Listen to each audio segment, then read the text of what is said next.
Page 10, Bagatelle.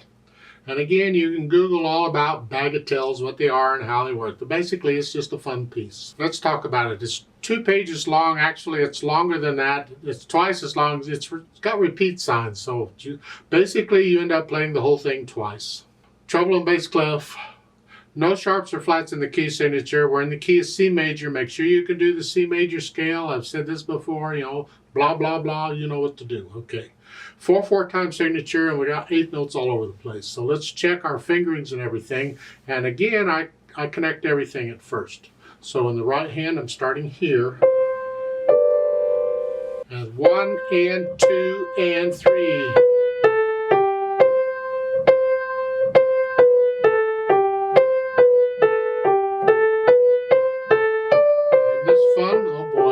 Let's go over to measure 9 on the next page. It's a new section. We've got section A and B again. We're doing that again. It says, okay, not bad. Well, take a look at measure 13. It's a variation of that, only now it's all 8th notes. You think, what? Well, I'm rotating the hand. I'm just passing weight from finger to finger because I let the weight push the notes down. I don't use the muscles. I stay relaxed. And I'm just doing this. I'm rotating the whole hand, the whole arm actually. It's a very little motion, but I exaggerated so you can see it better. It's really a very little motion. It's just passing weight from one finger to the next. And whichever finger I want the weight to be on is the finger I lower. I put the weight on that finger and then this finger and this.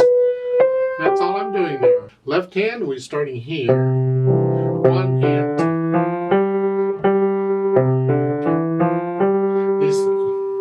That's about it for the left hand. Put them together here. And, see, I got 8th notes here and not here, or 8th notes here and not here, and whatever. Well, I don't know.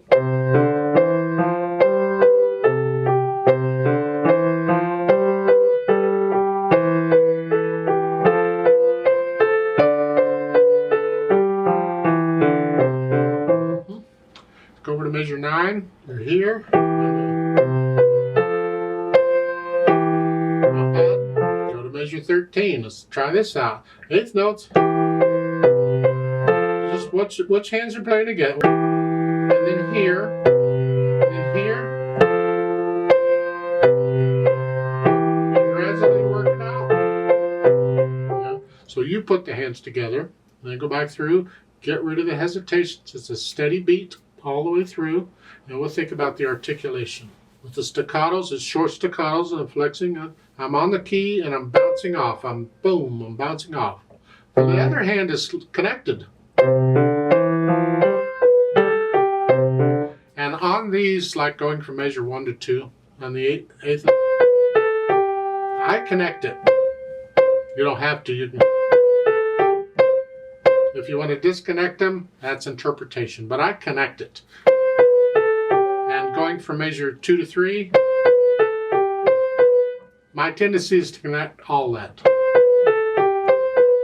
But if you want to disconnect it, it's up to you.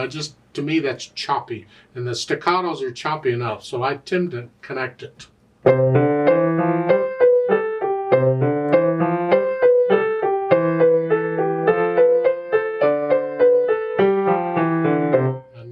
Going from measure 4 to 5 in the left hand.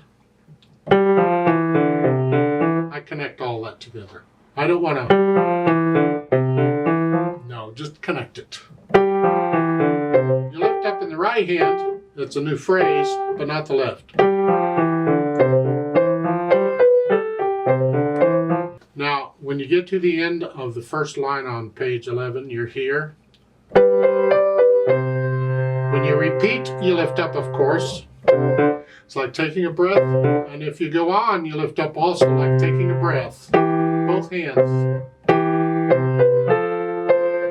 And here on measure 9 and 10, lift up. I connect the left hand though. To me, this is all connected.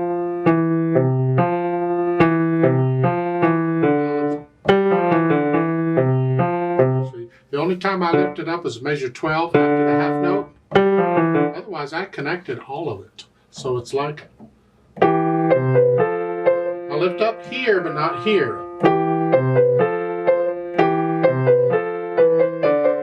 Now here, measure 12, I'm lifting up here, but not here. Now I lift up here, but not here. Is it here, but not here, all over the place? Yeah.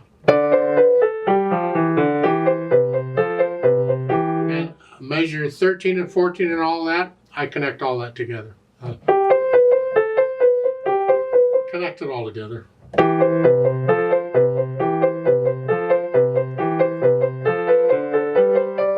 All the way to the end. You don't need to lift up on that. The eighth notes are going too quick.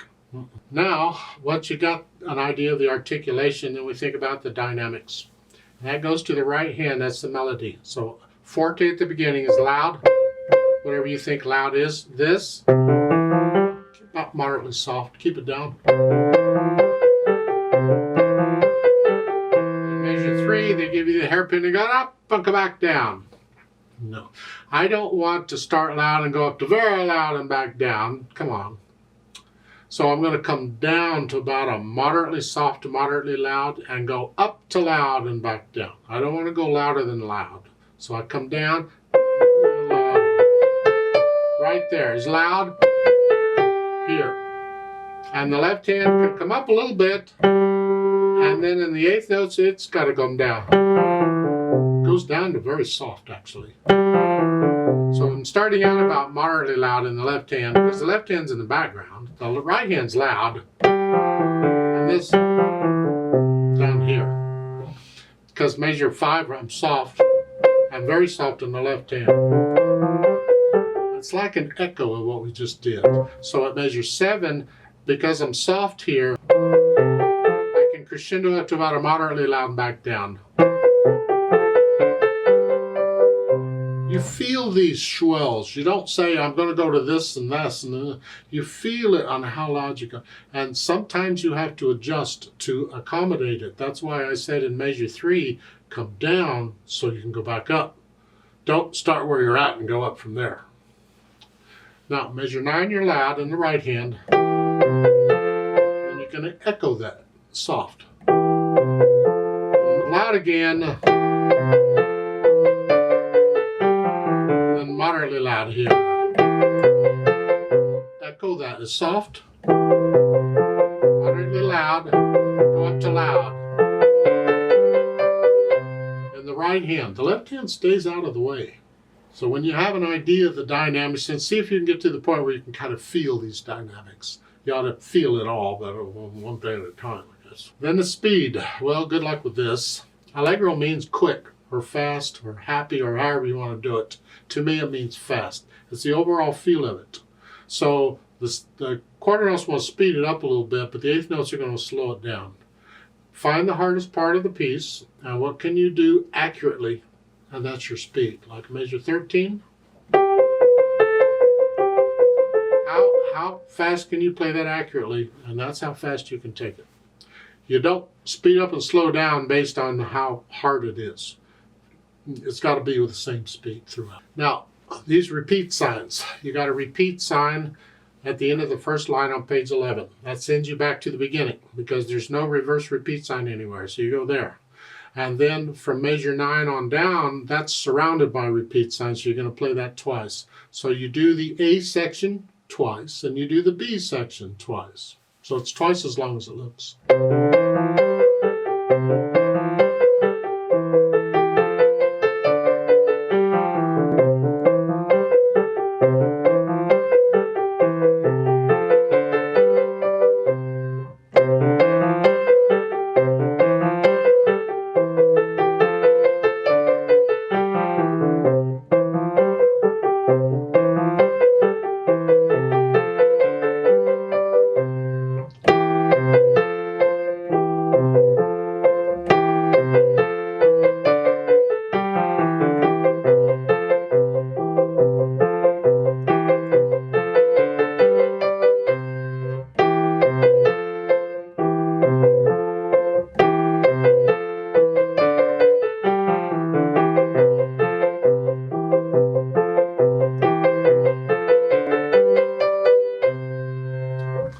Please don't copy me, and you don't have to go that fast. Let's just give you an idea of what it might sound like.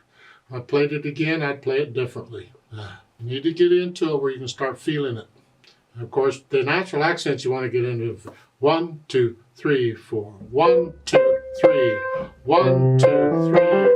1, 2, 3, 4. 1, 2, 3. You always want to feel the natural accents. Let's play it together very slowly and double check the notes and the rhythms. I'm not going to do the dynamics, and we'll play both hands about the same. I'll do the staccatos and slurs like I suggested. I'm going to do the repeats. So just checking to make sure you have the right notes at the right time. That's all this is for. So I'll give us 4 counts. 1 and 2 and ready and go and.